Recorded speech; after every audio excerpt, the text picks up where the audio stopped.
We're going to break down a very simple scapular articulation, and I will show you how we integrate that into some of our upper body movements. So we're going to be working on scapular elevation and depression today. So the scapula are going to slide up and slide down on the back. Think about the shoulder blades as floating on your back. So the shoulder blades are going to glide as they move along your back, and that is going to root your shoulder into your back as your arm moves all around. So in this very specific example, we are going to elevate and depress the scapula, which means that we're going to slide the scapula up. Notice how that also lifts my shoulders. And then we're going to depress the scapula, slide the scapula down.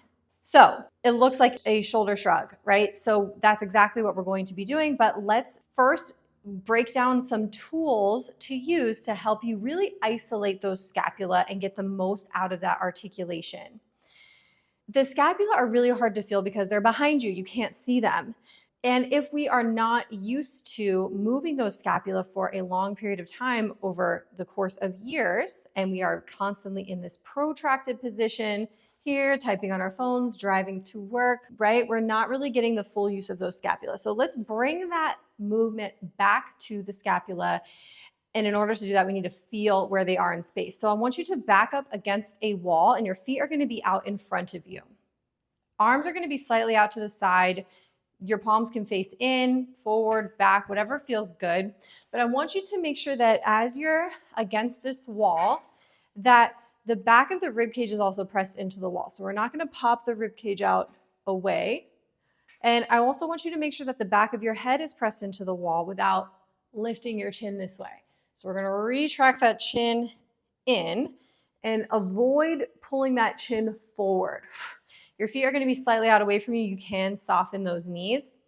So we've got this very supported upper body position against the wall. And we're just going to slide the shoulder blades up, literally feel the scapula slide up the wall, which is going to elevate the scapula and raise the shoulders up towards your ears. Make sure that the shoulders are not coming away from the wall either. That's a different scapular articulation that we're not going to really get into today. And then I want you to slide the shoulders and shoulder blades down the wall, making sure that the rib cage doesn't pop out away. So we're going to slide those shoulder blades up. And if you feel those compensations happening, then we probably need to take some of that range of motion away from that movement and slide the scapula down. And one more time, we're going to slide the scapula up. And we're going to slide the scapula down. Elevate, depress. So now let's do that, but add some external load. So we're going to basically do the same exact thing away from the wall, right? Imagine that you are still against that wall as we go through these shoulder shrugs up and down. So you're just going to grab some light external load, and these are just like our shoulder shrugs, but the more we can isolate those scapula and really work with that intentional deep range of motion, the more we're going to get out of these scapula, the more we're going to get out of these shrugs. So we want maximum engagement of the muscles that are performing the movement. So we want maximum range of motion. So imagining that I'm still against the wall, we're going to do 5 reps really, really slow. So make sure that the rib cage is pulled back, retract that chin, right? Making sure that the shoulders just slide straight up as high as you can go towards the ears, and then slide those scapula straight down. Now the weights are going to help you pull into more depression. So use that, really reach for the floor with those weights. And again, we don't want them collapsed in towards your body here, just slightly out away from you. We're going to lift up, up, up, shrugging those scapula towards the ears, making sure that we're not protracting those scapula or pulling them forward. And depress, slowly reaching down. We want that eccentric to be nice and slow and controlled. And let's do that 3 more times. Elevate straight up with those scapula. Depress, maximum range of motion. Reach down as far as you can go. That way you get the most out of the up. Last 2, imagine you're still gliding those scapula right along the wall. Depress. And let's go one more time, sliding up, and depress and release. All right. So that's our very basic elevation depression of the scapula. Now we're going to add a little bit more to that with some upward and downward rotation of the scapula just by reaching the arms in a different position. The intention is still going to be the same, but we're going to do this in different orientations. So grab a towel or a dowel or a stick, and we're going to do the same elevation depression, but with the hands behind you. So you're going to be about shoulder width apart. We want that same retraction of the chin, making sure that the rib cage and the spine is not moving as we do this. You're going to pull that stick or towel apart and reach it behind you an inch or two. So that's going to slightly promote this downward rotation of the scapula or some slight retraction, squeezing together of those scapula. But we're going to try to keep that rotation as we go into elevation depression, meaning we're just going to try to keep the stick away from the hips as you elevate and depress. Okay, so we're pulling apart. And then we're elevating. We're going to slide those shoulders up. So notice that even this very small change in orientation with the arms slightly behind you, it's going to cause a smaller range of motion with that elevation. And depression, I want you to pull apart and really reach down towards the floor. Let's try that 2 more times. Elevate, squeezing, lifting up. Keep those elbows straight throughout this movement. You might feel a lot of tricep work as you're doing this as well. And we'll go 1 more time, sliding up, shrug without that rib cage popping out, and depress. So if that was difficult for you to feel and find, then stick with that progression. But if we're ready to add some external load to it, we're going to try a couple of scapular dips. So this is basically, we are setting up as if we were about to do tricep dips on a bench or a step stool or a chair. So the higher up, the easier it's going to be. So if I do my scapular dips off of the step stool, which is very high, you're just going to have a seat with your hands kind of underneath you. Just turn your fingers wherever is most comfortable. And then you're going to slide your hips forward slightly and try to maintain that depression of the shoulders, right? Now we're going to slowly resist the elevation. So you're going to slowly lower your hips down without letting that protraction happen, shoulders forward or elbows bent. Then from here, we're going to push down into the bench or the step stool to lift yourself back up. So we'll feel that depression as that happens. So as you elevate, we're going to control that descent. And then as you depress, we're going to squeeze and push down.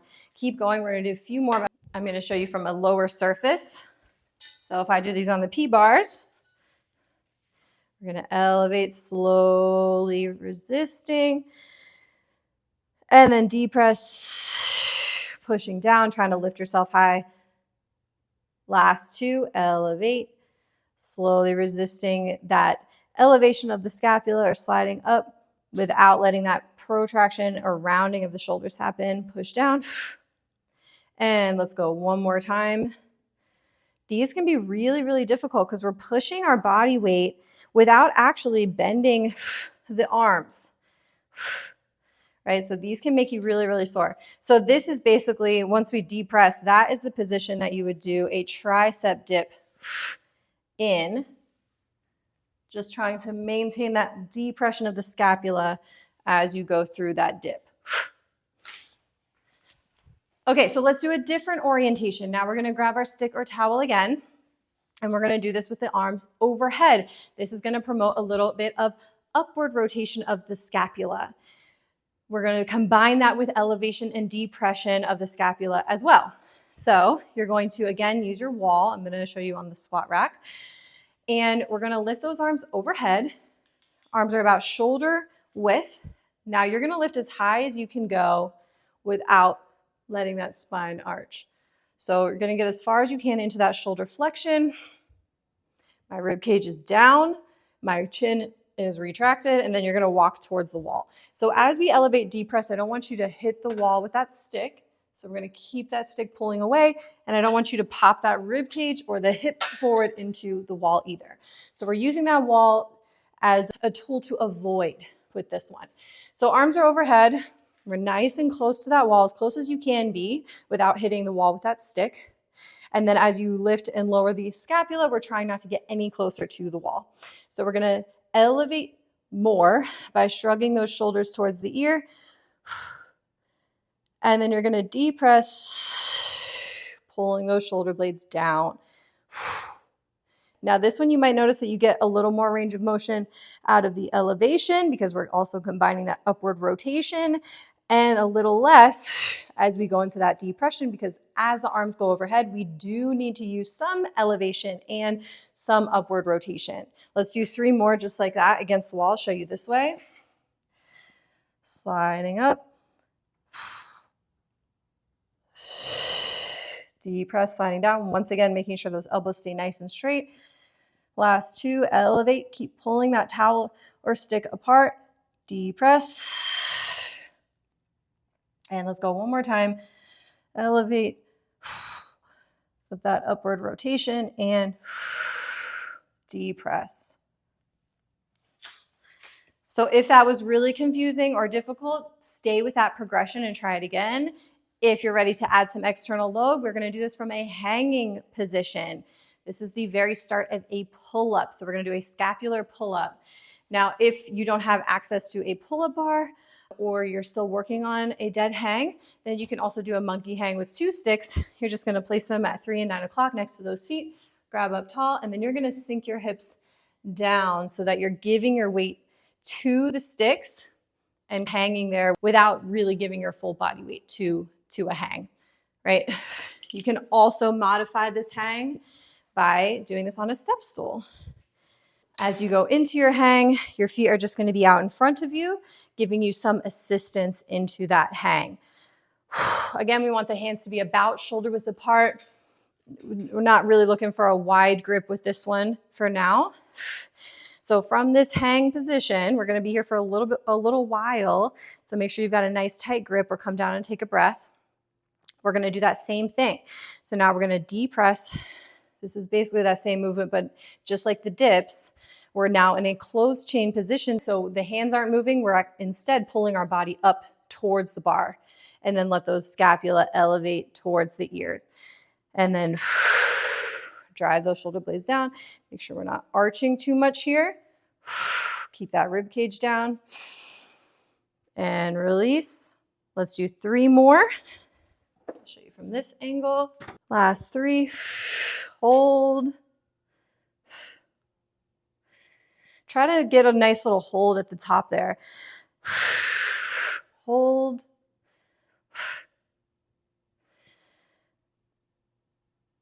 Last one. Hold.